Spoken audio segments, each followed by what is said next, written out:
Hello everyone. आज हम आपकी क्लास 11 बायोलॉजी का chapter number 5 morphology of flowering plant पढ़ेंगे। ठीक है, तो क्या है आपका चैप्टर नंबर 5 जो है बायोलॉजी का, इसका नाम क्या है? Morphology of flowering plant. Morphology of flowering plants. तो देखिए, सबसे पहले इसी चीज का मतलब समझ लीजिए कि मॉर्फोलॉजी का मतलब क्या होता है।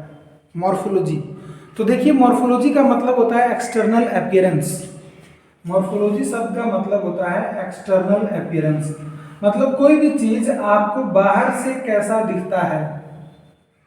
ठीक है, और दूसरा शब्द यहाँ पे दिया हुआ है फ्लावरिंग प्लांट। तो फ्लावरिंग प्लांट का मतलब क्या होता है? बहुत आसान है, ऐसा प्लांट जिसमें फ्लावर होता हो उसे फ्लावरिंग प्लांट कहते हैं। और किन प्लांट में फ्लावर होता है?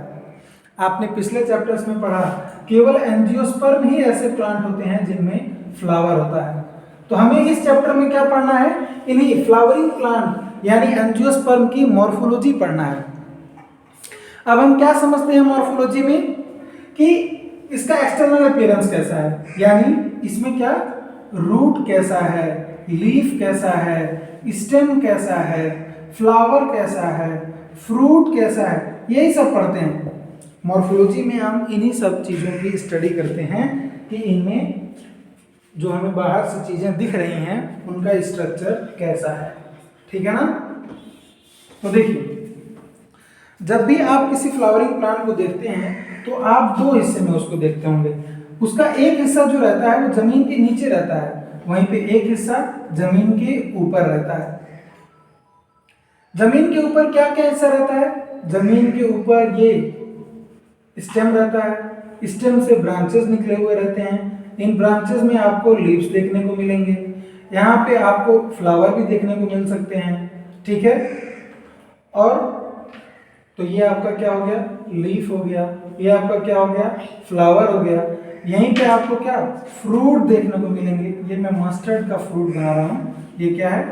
फ्रूट है। ये लीफ जो है, इनके यहाँ पे आपको बर्ड्स भी देखने को मिल जाएंगे। ठीक है, बर्ड्स देखने को मिलेंगे। तो ये सब चीजें जो जमीन के ऊपर है, कुछ चीजें ऐसी हैं जो जमीन के ऊपर है, वहीं पे ये जो जमीन के नीचे है ये क्या है? ये रूट है। रूट है। तो इस फ्लावरिंग प्लांट में दो हिस्से में आप डिवाइड कर सकते हैं। फ्लावरिंग प्लांट को दो हिस्से में आप डिवाइड कर सकते हैं, एक हिस्सा जो जमीन के ऊपर है और दूसरा हिस्सा जो जमीन के नीचे है। ठीक है, तो ऐसा कहा गया part of plant that is above the ground that forms shoot system. Part of plant that is above the ground that forms shoot system, और part of plant that is below the ground that forms root system. तो root system और shoot system क्या होता है? Plant का वो हिस्सा that is above the ground, या aerial part of the plant, आप ये भी कह सकते हो aerial part of the plant. इसी को हम क्या कहते हैं? शूट सिस्टम कहते हैं। जबकि वो हिस्सा जो जमीन के नीचे है that is below the root, that is below the root नहीं, बिलो द ग्राउंड, उसे हम क्या कहते हैं? रूट सिस्टम कहते हैं। तो यही सब चीजें आपको एक फ्लावरिंग प्लांट में देखने को मिलती है, और इन्हीं सब चीजों की आपको डिटेल स्टडी करना है इस चैप्टर में।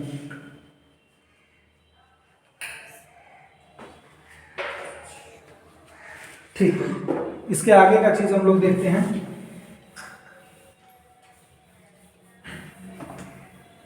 अच्छा, आपको ये भी समझना रहेगा कि ये जो शूट सिस्टम है और जो रूट सिस्टम है कैसे बनता है।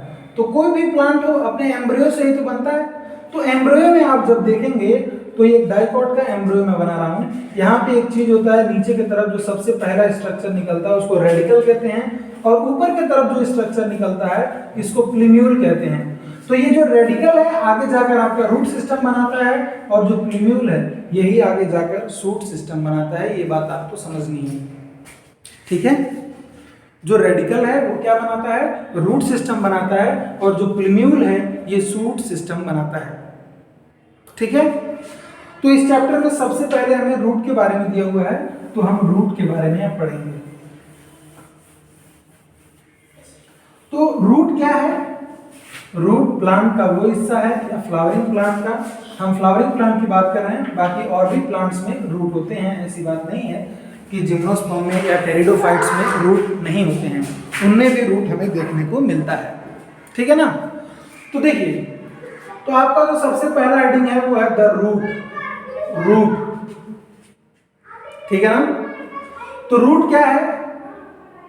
Root is a part of plant that is below the ground. ठीक है ना, ये ग्राउंड के नीचे होता है। ठीक, अभी आपको क्या देखना है? Types of root. सबसे पहला जो हेडिंग है आपकी किताब में रूट्स में, वो ये दिया हुआ है टाइप ऑफ रूट। तो देखिए, रूट जो है 3 तरह के होते हैं बेसिकली। तो रूट 2 तरह के ही होते हैं। एक जो है पहला आपका, एक है टैप रूट और दूसरा क्या होता है? Fibrous root. दूसरा जो है आपका क्या है? Fibrous root. तो क्या होता है टैप रूट और क्या होता है फाइब्रस रूट, और कौन सा रूट किस तरह के प्लांट में होता है, ये चीजें आपको समझनी है यहाँ पर। ठीक है।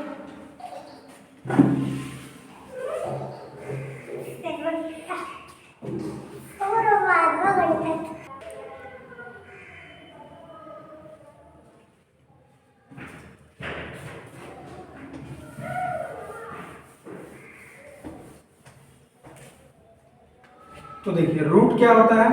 रूट, सबसे पहला रूट जो हमें पढ़ना है वो क्या है? Tap root. तो देखिए, जो टैप रूट होता है ये मोस्टली डाइकॉट प्लांट में देखने को मिलता है। और टैप रूट कैसा होता है? देखिए, ये जमीन है अगर, तो आप देखिए यहाँ पे क्या होता है? एम्ब्रियो जो होता है ना, उसके रेडिकल से बनता है। अगर रूट क्या बना हुआ है?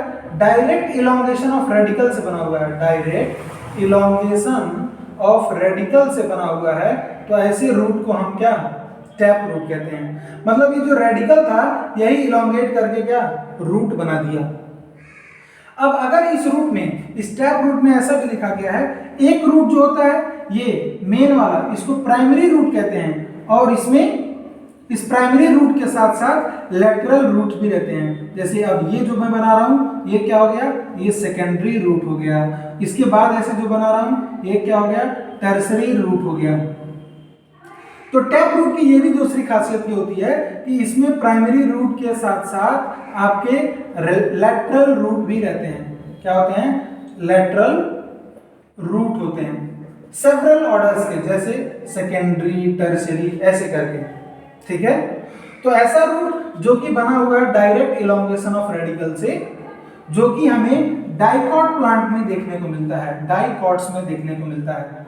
ठीक है, डाइकॉट प्लांट में देखने को मिलता है। अब आपकी किताब में एग्जांपल जो दिया हुआ है नेम करके प्लांट का, वो मस्टर्ड प्लांट का एग्जांपल दिया हुआ है। और अगर आपको किसी भी डाइकॉट की पूछा जा रहा है, डाइकॉट प्लांट का नाम दिया जा रहा है, तो आप यही कहेंगे कि उसमें टैप रूट होता है। ठीक है। इसके साथ साथ अगर आप ये याद रख लें, यहाँ पे एग्जाम्पल में जो पल्सेस होते हैं, दाल वाले जो भी प्लांट होते हैं, उन सब में टैप रूट होता है, तो आपके लिए बेहतर रहेगा। अच्छा, इसके बाद अब आप समझिए दूसरा वाला जो रूट मैं बता रहा था, फाइब्रस रूट, ये किस प्लांट में होता है और ये कैसे बनता है। तो देखिए, जो फाइब्रस रूट होता है उसमें क्या कंसेप्ट है कि जो रेडिकल होता है ये रूट तो बनाता है, जो रेडिकल होता है ये प्राइमरी रूट बनाता है, बिल्कुल बनाता है, लेकिन ये बहुत शॉर्ट लिव्ड होता है, मतलब थोड़े ही समय के लिए रहता है। बाद में ये क्या होता है? रिप्लेस हो जाता है, replaced by fibrous root. Fibrous root से रिप्लेस कर दिया जाता है, जो कि कहां से निकलता है? जो स्टेम, ये जो स्टेम है ना, इस स्टेम के बेस से ढेर सारे फाइबर लाइक स्ट्रक्चर निकल जाते हैं और ये बनाते हैं क्या? ये बनाते हैं फाइब्रस रूट। ठीक है ना। तो फाइब्रस रूट कैसे बनता है? फाइब्रस रूट शुरुआत में रेडिकल से बनता है, लेकिन ये जो रेडिकल से प्राइमरी रूट बनता है that is short lived and it is replaced by fibre like structure. ठीक है, that arise from the base of stem, that arise from base of stem. ठीक है। तो फाइब्रस रूट क्या होते हैं? इसमें आप कहेंगे कि प्राइमरी रूट जो रहता है that is short lived, but जो बाद में जो रूट आता है that arise from the where? Base of stem, base of stem से रूट आता है। और अगर इसकी एग्जाम्पल की बात करें तो आपके मोस्ट ऑफ द जो मोनोकॉट हैं उनमें देखने को मिलता है आपको क्या, फाइब्रस रूट। ठीक है ना। तो आपकी किताब में जो एग्जाम्पल दिया हुआ है फाइब्रस रूट का वो वीट का दिया हुआ है, पर आप वीट ले लो, राइस ले लो, मेज ले लो, बार्ली ले लो, इन सब में क्या है आपको फाइब्रस रूट ही देखने को मिलेंगे। अच्छा, इसके अलावा जो एक तीसरे तरह का रूट होता है इसको हम लोग बोलते हैं एडवेंटिशियस रूट। क्या? Adventitious root. एडवेंटिशियस रूट क्या होता है? एडवेंटिशियस रूट का मतलब ऐसा root that arise from other than radical, मतलब रेडिकल से ना बनकर कहीं और प्लांट की किसी और पार्ट से बन गया, उसके स्टेम से बन गया, उसके लीफ से बन गया, उसके ब्रांचेस से निकल आ गए, तो ऐसे रूट को हम एडवेंटिशियस रूट कहते हैं। ठीक है। और आपकी किताब में एग्जाम्पल जो दिया हुआ है एडवेंटिशियस रूट का वो है क्या, ग्रास दिया हुआ है, ग्रास, मॉन्स्टेरा दिया हुआ है, मॉन्स्टेरा, और एक और तीसरा दिया हुआ है बनियान, बनियान। तो ग्रास, मॉन्स्टेरा, बनियान में एडवेंटिशियस रूट होता है। आपकी किताब के अकॉर्डिंग ऐसा है, पर और भी बहुत सारे ऐसे प्लांट हैं जिनमें आपको एडवेंटिशियस रूट मिलेगा।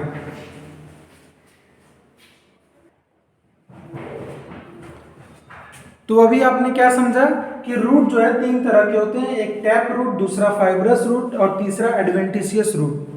टैप रूट डाइकॉट प्लांट में देखने को मिलता है, जबकि फाइब्रस रूट मोनोकॉट्स में, और एडवेंटिशियस रूट डाइकॉट में भी देखने को मिल सकता है, मोनोकॉट में भी देखने को मिल सकता है, ऐसी कोई बात नहीं है। ठीक है। तो अब देख लेते हैं कि एक फंक्शन ऑफ रूट क्या होता है, what is the function of root.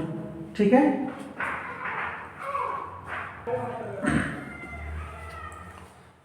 तो अब देखिए क्या होता है, फंक्शंस ऑफ रूट क्या होते हैं। तो सबसे पहला जो फंक्शन होता है रूट का, absorption of water and mineral from soil, है कि नहीं। रूट क्या करते हैं, जो आपके सॉइल में वाटर है और मिनरल है उसको एब्जॉर्ब करने का काम है। तो सबसे पहला काम हो गया absorption of water and mineral. दूसरा काम क्या हो सकता है, provide proper anchorage to plant parts. Plant के पार्ट्स को एंकरेज प्रोवाइड करना, कहने का मतलब है प्लांट के अलग अलग पार्ट को ये बांध कर रखता है, एक जगह पे रखता है, स्थिर रखता है। ठीक है। और तीसरा है क्या है, storage of reserve food material. Storage of reserve food material, reserve food material यानी फूड स्टोरेज। सिंपल आसान भाषा में आप ये कह लीजिए कि फूड को स्टोर करने का काम करता है। चौथा, एक और चीज, synthesis of plant growth regulator. Plant growth regulator यानी प्लांट के हार्मोन, प्लांट में जो हार्मोन होता है ना, आपने क्लास 10 में पढ़ा हुआ होगा, जैसे क्या, oxygen, gibberellin, cytokinin, abscisic acid और आपका एक इथाइलिन।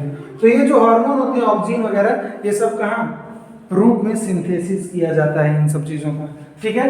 तो ये हुआ आपका फंक्शन ऑफ रूट जो आपकी एनसीईआरटी में दिया हुआ है। सबसे पहला absorption of water and mineral, दूसरा provide proper anchorage to plant parts, तीसरा storage of reserve food material, और चौथा synthesis of plant growth regulator यानी प्लांट हार्मोन, या आप कह लो फाइटो हार्मोन। फाइटो मतलब प्लांट और हार्मोन मतलब हार्मोन। हार्मोन क्या होता है वैसे आप जानते ही होंगे, है कि नहीं। नहीं जानते तो आपको बता दें, ऐसे केमिकल जो प्लांट में सिंथेसाइज किए जाते हैं, जो उसके ग्रोथ, डेवलपमेंट, इन सब चीज़ों को रेगुलेट करने का काम करते हैं, उन्हें हार्मोन कहते हैं प्लांट में। और ऐसे ही हार्मोन एनिमल में भी पाए जाते हैं, जो आप आगे आने वाले चैप्टर्स में पढ़ेंगे। ठीक है ना। ठीक।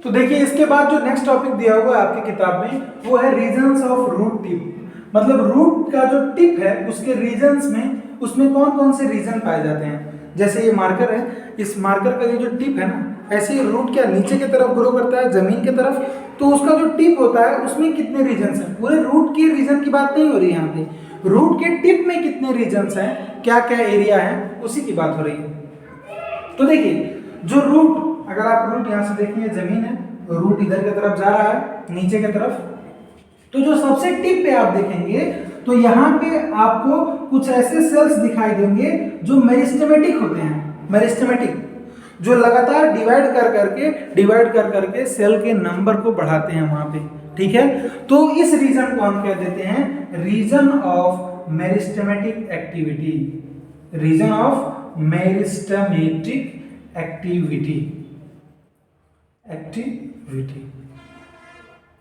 अब ये मेरिस्टेमेटिक एक्टिविटी वाला जो रीजन है, इसके जस्ट ऊपर जब आप देखेंगे यहाँ पे, तो आपको दिखाई देगा कि कुछ सेल्स ऐसे हैं जिनमें इलोंगेशन हो रहा है, जो इलोंगेट हो रहे हैं, बड़े हो रहे हैं, जिनमें इनलार्जमेंट हो रहा है।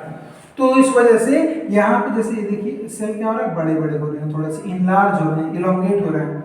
तो ये इसके जस्ट ऊपर जो रीजन रहता है, इसको कह देते हैं हम रीजन ऑफ इलोंगेशन। अब यही जो रीजन ऑफ इलोंगेशन में जो सेल्स होते हैं, बाद में जाकर ये मैच्योर हो जाते हैं, तो ये आपका तीसरा रीजन हो जाता है रीजन ऑफ मैच्योरेशन। अब आपको एक और चीज ये ध्यान रखनी है कि इन तीनों रीजन्स का क्या क्या कैरेक्टरिस्टिक फीचर होता है, इनमें जो सेल्स रहते हैं वो कैसे होते हैं।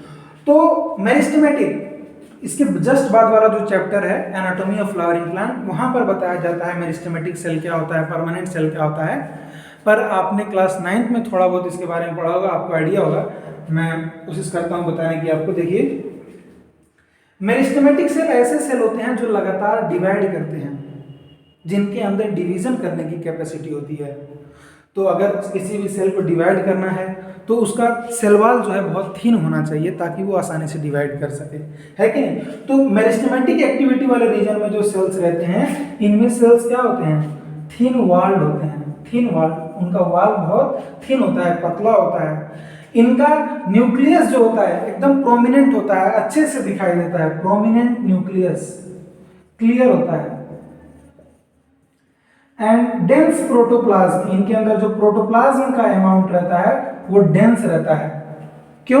क्योंकि ये सेल जो रहते हैं लगातार डिवाइड करते रहते हैं, तो इनको ग्रो करने का टाइम नहीं मिलता। जब ग्रो ये करते नहीं तो इनके अंदर जो मटेरियल है वो इस्तेमाल होता नहीं है, वो यूज होता नहीं है। तो जो भी रहता है सेल में वो एकदम क्लियरली आपको पूरा भरपूर अभी खाना बचा हुआ रहता है, ठीक है।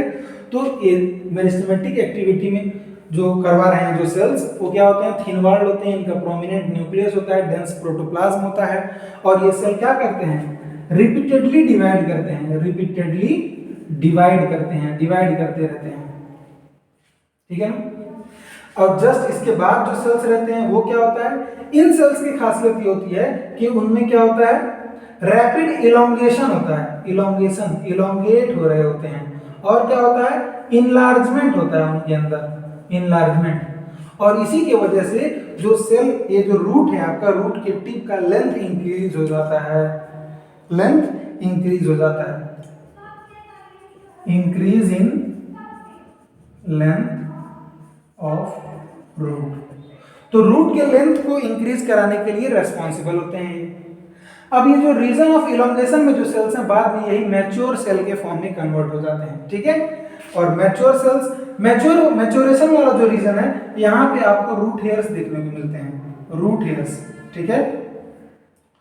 तो आगे आप पढ़ेंगे जो मेरिस्टेमेटिक टिश्यू होता है वही बाद में जाके परमानेंट टिश्यू में कन्वर्ट हो जाता है। ये इमैच्योर होता है, जबकि ये क्या होता है, मैच्योर होता है। और इस प्रोसेस को डिफरेंशिएशन बोलते हैं, ठीक है। ये नेक्स्ट चैप्टर में है, अगर आपको क्लास 9th याद है तो ये वहां पे बताया गया था, ठीक है। तो आपको ये याद रखना है कि जो रीजन ऑफ मैच्योरेशंस हैं वहां पे क्या होता है, मैच्योर सेल्स प्रेजेंट रहते हैं, मैच्योर सेल्स। और ये क्या होते हैं, डिफरेंशिएटेड होते हैं। डिफरेंशिएटेड मतलब अपना स्पेशल फंक्शन परफॉर्म करने के लिए बन चुके होते हैं, डिफरेंशिएट हो चुके होते हैं, एक दूसरे से अलग अलग हो चुके होते हैं। और यही वो रीजन है जहां पे आपको रूट हेयर देखने को मिलता है, रूट हेयर देखने को मिलते हैं। तो एब्जॉर्प्शन ऑफ वाटर कहां से होगा, यहीं से होगा, एब्जॉर्प्शन ऑफ वाटर, क्योंकि absorption of water root hair से ही होगा। और रूट हेयर कहां है, मैच्योरेशन में। अच्छा, सबसे टिप पे देखिए, ये वाला जो रीजन एकदम पतला सा रीजन है, यही तो जमीन के अंदर जा रहा होगा। तो ये अगर जमीन तो हार्ड होता है, सॉइल तो हार्ड होता है, तो ये डैमेज हो सकता है ना, इसके लिए आप अगर देखेंगे तो सबसे टिप पे एक स्ट्रक्चर होता है जिसको आप रूट कैप कहते हैं, रूट कैप, जो कि प्रोटेक्ट करता है, क्या करता है, प्रोटेक्ट करता है इस एपेक्स को, जो रूट का एपेक्स है ना, एकदम टिप वाला पोर्शन, इसको प्रोटेक्ट करने का काम करता है। ये रूट कैप कैसा होता है, ये रूट कैप होता है थिम्बल लाइक स्ट्रक्चर। कैसा होता है, थिम्बल लाइक स्ट्रक्चर। अब ये थिम्बल शब्द का मतलब क्या है, देखिए पहले तो लोग थिम्बल का मतलब नहीं जानते थे, पर पबजी आने की वजह से बहुत लोग थिम्बल का मतलब जान गए हैं। ऐसा अंगूठे में या उंगली में लगा कर खेलते हैं लोग ना, उसी को थिम्बल बोला जाता है, थिम्बल, ठीक है। तो वैसा थिम्बल जैसा ही कोई स्ट्रक्चर होता है ये रूट कैप, जो कि क्या करने का काम करता है, प्रोटेक्ट करने का काम करता है। किसको, protect the tender tender apex of root, root के एपेक्स को, जो कि क्या है, टेंडर है, काफी कोमल है, नरम है, सॉफ्ट है, उसको प्रोटेक्ट करने का काम करता है। तो ये आपने देखा regions of root tip. Root tip के क्या क्या रीजन्स होते हैं, सबसे नीचे की तरफ मेरिस्टेमेटिक एक्टिविटी वाला रीजन, उसके बाद इलोंगेशन वाला रीजन, उसके बाद मैचुरेशन वाला रीजन। मेरिस्टेमेटिक एक्टिविटी वाले रीजन में क्या है, जो सेल होते हैं वो थीन वॉल्ड होते हैं, प्रोमिनेंट न्यूक्लियस होता है, डेंस प्रोटोप्लाज्म होता है, ये लगातार रिपीटेडली डिवाइड करते रहते हैं। और वहीं पे जो इलोंगेशन वाला रीजन है, यहाँ के सेल्स क्या रैपिड इलोंगेशन होता रहता है, उनमें इनलार्जमेंट होता रहता है, जिसकी वजह से आपके रूट का लेंथ इंक्रीज होता है। मैचुरेशन वाले रीजन में mature cell, differentiated cell presents होते हैं, और यहाँ पे क्या रूट हेयर भी प्रेजेंट होता है, जो कि absorption of water and mineral में मदद करता है। ठीक है, चलिए तो आगे देखते हैं।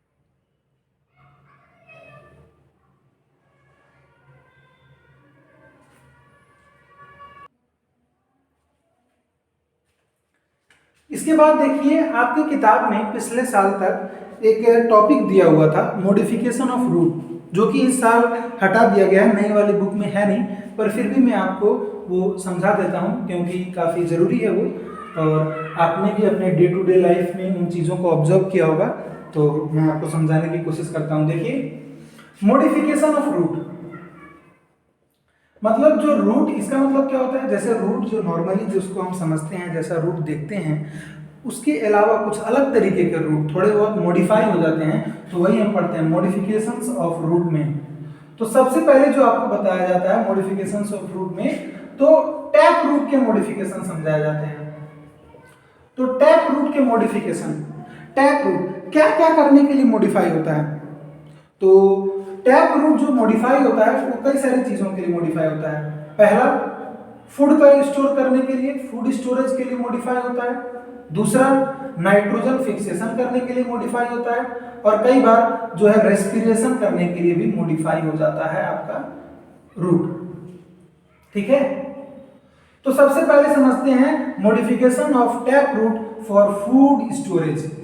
तो फूड स्टोरेज वाले में क्या क्या रूट्स हैं जो फूड स्टोरेज करने का काम करते हैं, मतलब फूड को स्टोर करने का काम करते हैं, ये समझने की कोशिश करते हैं हम लोग। तो देखिए सबसे पहला एक जो रूट होता है, इसको क्या बोलते हैं, फ्यूजिफॉर्म रूट। फ्यूजिफॉर्म रूट, ये फ्यूजिफॉर्म रूट क्या होता है, देखिए फ्यूजिफॉर्म का मतलब होता है स्पिंडल शेप, ऐसा ये स्ट्रक्चर जो बीच में थोड़ा मोटा हो और किनारे की तरफ, दोनों एंड्स की तरफ पतला हो, ऐसा रूट फ्यूजिफॉर्म। कहां पर देखा है आपने, बताइए। फ्यूजिफॉर्म रूट आपने ये जो देखा है ना, ये रेडिस का रूट होता है, रेडिस। रेडिस का मतलब क्या होता है, मूली, मूली। तो ये जो मूली होता है ना, ये एक तरह का रूट है, एक तरह का मॉडिफाइड रूट है, जो कि फ्यूजिफॉर्म शेप का होता है, और क्या करता है, फूड को स्टोर करने का काम करता है, और ये टैप रूट का मॉडिफिकेशन है। ठीक है ना। दूसरा देखिए, दूसरा एक होता है कोनिकल रूट। क्या होता है, कोनिकल रूट। अब कोनिकल रूट जो है ये आपको देखने को मिलता है गाजर में। कैसा होता है, गाजर कुछ ऐसा होता है ना, कोन शेप्ड का स्ट्रक्चर, और यहाँ पे पत्ते वगैरह लगे हुए रहते हैं उसके। तो ये जो कोनिकल रूट है ये आपको कैरेट में देखने को मिलता है, जिसे आप गाजर कहते हैं। एक और रूट होता है नेपिफॉर्म रूट। नेपिफॉर्म रूट, नेपिफॉर्म का मतलब क्या होता है? नेपिफॉर्म रूट का मतलब होता है कुछ ऐसा जो कि एक तरफ से तो स्वलन हो लेकिन उसका एक एंड जो थ्रेड लाइक हो जाए, इतना पतला हो जाए, बारीक हो जाए, धागे जैसा हो जाए और यहाँ पे उसके लीफ वगैरह लगे हुए हों। तो ये जो स्ट्रक्चर है ये आपने मुझे लगता है टर्निप में देखा होगा जिसको आप सलजम कहते हैं, या आपने बीट रूट में देखा होगा जिसको आप चुकंदर कहते हैं। तो टर्निप और बीट रूट में आपको नेपिफॉर्म रूट देखने को मिलता है। ठीक है, तो फ्यूजिफॉर्म हो गया जो कि रेडिश में देखने को मिलता है, कॉनिकल कैरेट में, और नेपिफॉर्म टर्निप या बीट रूट में। तो ये एक ऐसे रूट हैं, ये टैप रूट हैं जो कि मॉडिफाई हो गए हैं फूड को स्टोर करने के लिए। ठीक है, एक होता है ट्यूबरस रूट और एक होता है नोडुलेटेड रूट। ट्यूबरस रूट, नोडुलेटेड रूट, आगे जाकर फिर एक और होता है रेस्पिरेटरी रूट। ठीक है, तो ट्यूबरस रूट जो होता है एक ऐसा टैप रूट जिसका फिक्स्ड शेप ना हो, कोई फिक्स्ड शेप ना हो, उसको हम क्या कहते हैं? No fixed shape. और ये वाला चीज जो मॉडिफिकेशन है आपको मिराबिलिस जलापा में देखने को मिलता है। मिराबिलिस जलापा, फोर ओकला प्लांट इसको बोलते हैं। ठीक है, उसका रूट में देखने को मिलता है, आपने ऑब्जर्व नहीं किया होगा अक्सर। मैं आपको नेक्स्ट बताता हूं, एक ट्यूबरस, फ्यूजिफॉर्म, कॉनिकल, नेपिफॉर्म, ट्यूबरस। एक होता है नोडुलेटेड रूट। अब ये वाला आपने बचपन से सुनते आ रहे होंगे आप लोग, नोडुलेटेड रूट क्या होता है? तो देखिए आपने पढ़ा होगा जो लेग्यूमिनस प्लांट रहते हैं, लेग्यूमिनस प्लांट, लेग्यूमिनस प्लांट, इनमें क्या, इनके रूट में रूट नोड्यूल्स देखने को मिलता है ना आपको। और ये रूट नोड्यूल्स कैसे होता है? ये राइजोबियम नाम के एक बैक्टीरिया की वजह से ये रूट नोड्यूल बन जाता है। ठीक है, और ये राइजोबियम क्या करता है? यहाँ पे नाइट्रोजन फिक्सेशन करने में हेल्प करता है, एटमॉस्फेरिक नाइट्रोजन को नाइट्रोजनस कंपाउंड में कन्वर्ट करने में मदद करता है, जिससे इस प्लांट को क्या मिलता है? नाइट्रोजन मिलता है, नाइट्रोजन ये एब्जॉर्ब करता है। ठीक है, ये लेग्यूमिनस प्लांट क्या होते हैं? यही पी, बीन। तो इन सब में आपको देखने को मिलता है नोडुलेटेड रूट, जहां पे रूट्स में क्या ऐसे गांठ जैसे स्ट्रक्चर, नोड्यूल्स जैसे स्ट्रक्चर आपको देखने को मिलेंगे। और एक लास्ट इसी में होता है रेस्पिरेटरी रूट, रेस्पिरेटरी रूट। ठीक है, रेस्पिरेटरी रूट, वो मैं आपको वो जो है ये मिटा के मैं बता देता हूं आपको। यहाँ पे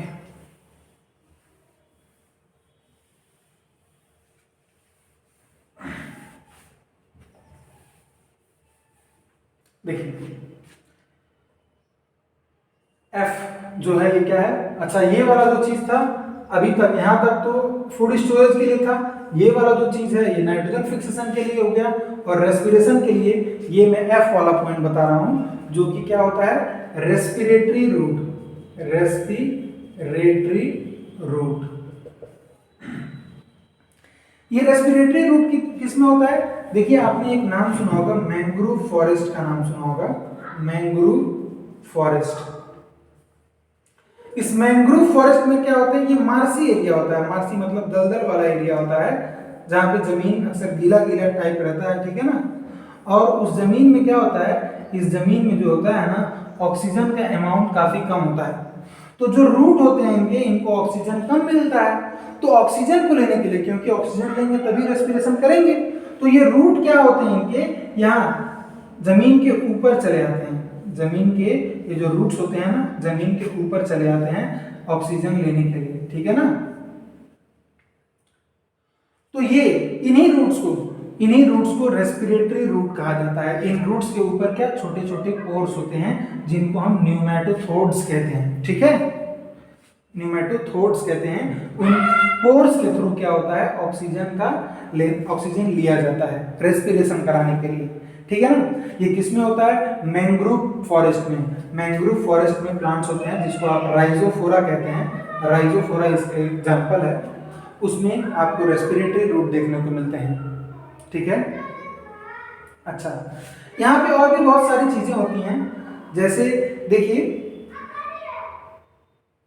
जब किसी भी भी प्लांट में फ्रूट आता है ना, फ्रूट आता है तो उस फ्रूट के अंदर सीड होता है, और ये फ्रूट आप लोग जानवर लोग जो एनिमल है वो तोड़ कर खा लेते हैं और वहाँ पे सीड बचा हुआ रह जाता है। अब यही सीड बाद में जर्मिनेट करता है, कब? जब इसको सुइटेबल एटमॉस्फेरिक कंडीशन मिलते हैं, लाइट, वाटर, CO2 सब कुछ मिलता है, एयर मिलता है, तो ये जर्मिनेट करता है। लेकिन देखिए अगर इसको कोई जानवर ना खाए और ये क्या हो, ये टूट कर यहीं दलदल वाले एरिया में गिर जाए, तो यहाँ पे तो क्या है, इस दलदल वाले एरिया में O2 कमी है, O2 कम है, तो ये जर्मिनेट नहीं कर पाएगा।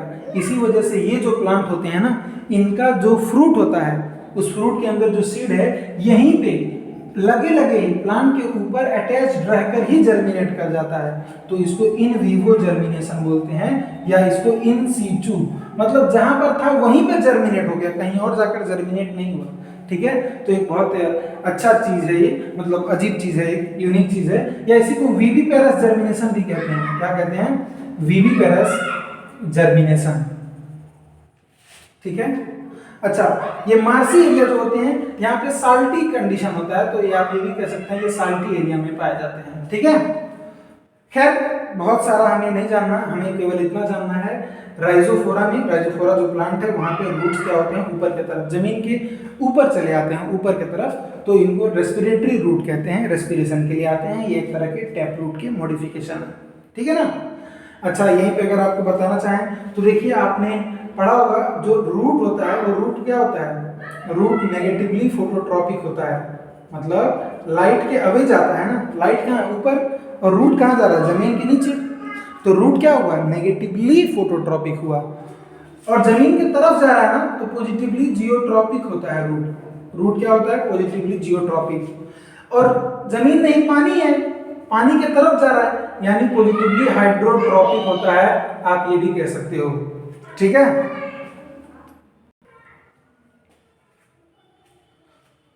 तो मैं क्या बता रहा था कि जो रूट होता है, नॉर्मली जो रूट होते हैं वो क्या होते हैं, नेगेटिव,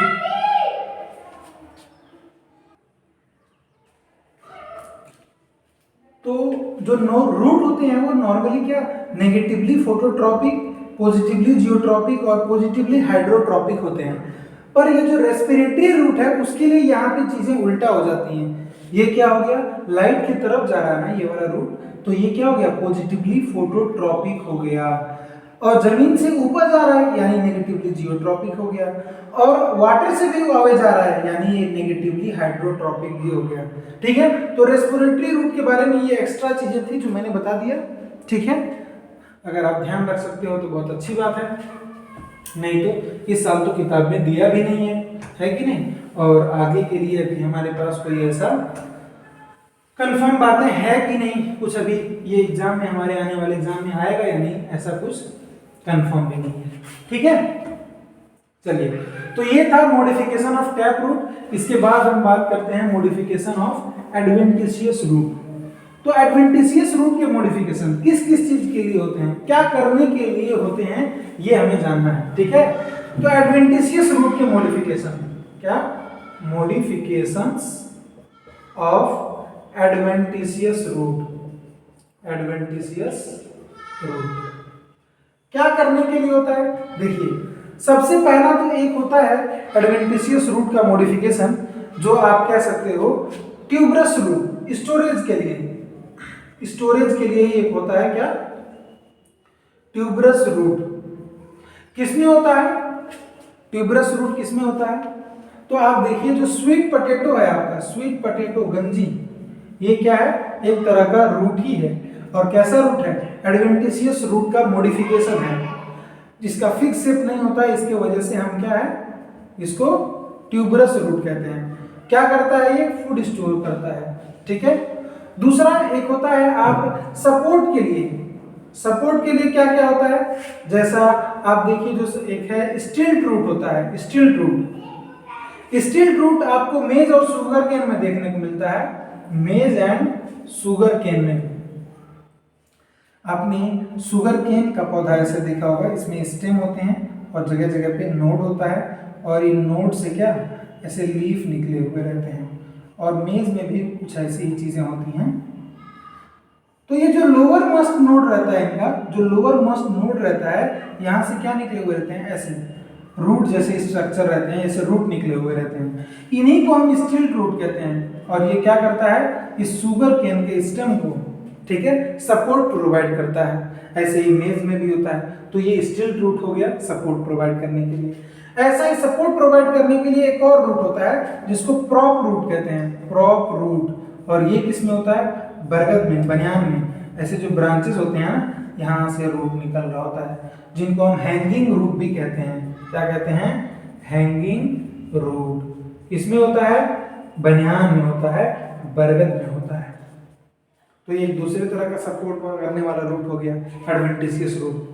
अच्छा, इसके बाद आप देखिए ये जो क्लाइंबिंग रूट भी होता है, क्या करने के लिए, सपोर्ट के लिए, ये भी चढ़ने के लिए ऊपर। क्लाइंबिंग रूट किसमें होता है, क्लाइंबिंग रूट बताइए, देखा है आपने, बिल्कुल देखा है। आपने देखा होगा मॉन्स्टेरा, या आपने ये मनी प्लांट का नाम तो जरूर सुना होगा। तो ये मनी प्लांट का जो स्टेम होता है, ये कहीं हार्ड या रिजिड तो होता नहीं है, इसको किसी सपोर्ट के सहारे से ही चलना होता है। तो वहां पे इसके पास क्लाइंबिंग रूट होता है जिसके सहारे से ये चढ़ सकता है किसी चीज के ऊपर, ठीक है ना। ऐसा ही एक पैरासिटिक रूट भी होता है, वो एडवेंटिशियस रूट का ही मॉडिफिकेशन है, पैरासिटिक रूट, या इसी को हम हॉस्टोरियल रूट कहते हैं, हॉस्टोरियल रूट। ये क्या करता है, किसमें होता है, पहले ये समझिए, कस्कुटा में होता है, कस्कुटा, कस्कुटा ये एक तरह का पैरासिटिक प्लांट है। तो ये प्लांट क्या करता है, दूसरे प्लांट के ऊपर ग्रो करता है ऐसे चिपक के, और यहाँ पे रूट्स प्रेजेंट होते हैं जिससे उन दूसरे प्लांट से, इनका जो होस्ट प्लांट है, उनसे फूड वगैरह एब्जॉर्ब करने का काम करता है। तो ये आपकी एडवेंटिशियस रूट की मॉडिफिकेशन हुई, ठीक है। वहीं पे आपने क्लास 10th में अगर एक चीज देखी हो, मैं आपको बता दूं, जैसे ब्रायोफाइलम, ब्रायोफाइलम का नाम सुना है आपने। तो ब्रायोफाइलम में आपको फोलियर रूट्स देखने को मिलते हैं। ब्रायोफाइलम ऐसा एक पत्ता आपने बना हुआ देखा था अपनी किताब में, वेजिटेटिव प्रोपगेशन जब पढ़ रहे थे। तो यहाँ पे बर्ड्स निकल जाते हैं, और इन बर्ड्स में क्या, ऐसे रूट लगे हुए रहते हैं। तो ये भी एक तरह का एडवेंटिशियस रूट है। कैसा रूट, फोलियर रूट है, फोलियर रूट, ठीक है। तो ये एडवेंटिशियस रूट के मॉडिफिकेशन हो गए, ठीक है ना। अब इसके बाद जो है आपका नेक्स्ट टॉपिक क्या है, स्टेम के बारे में।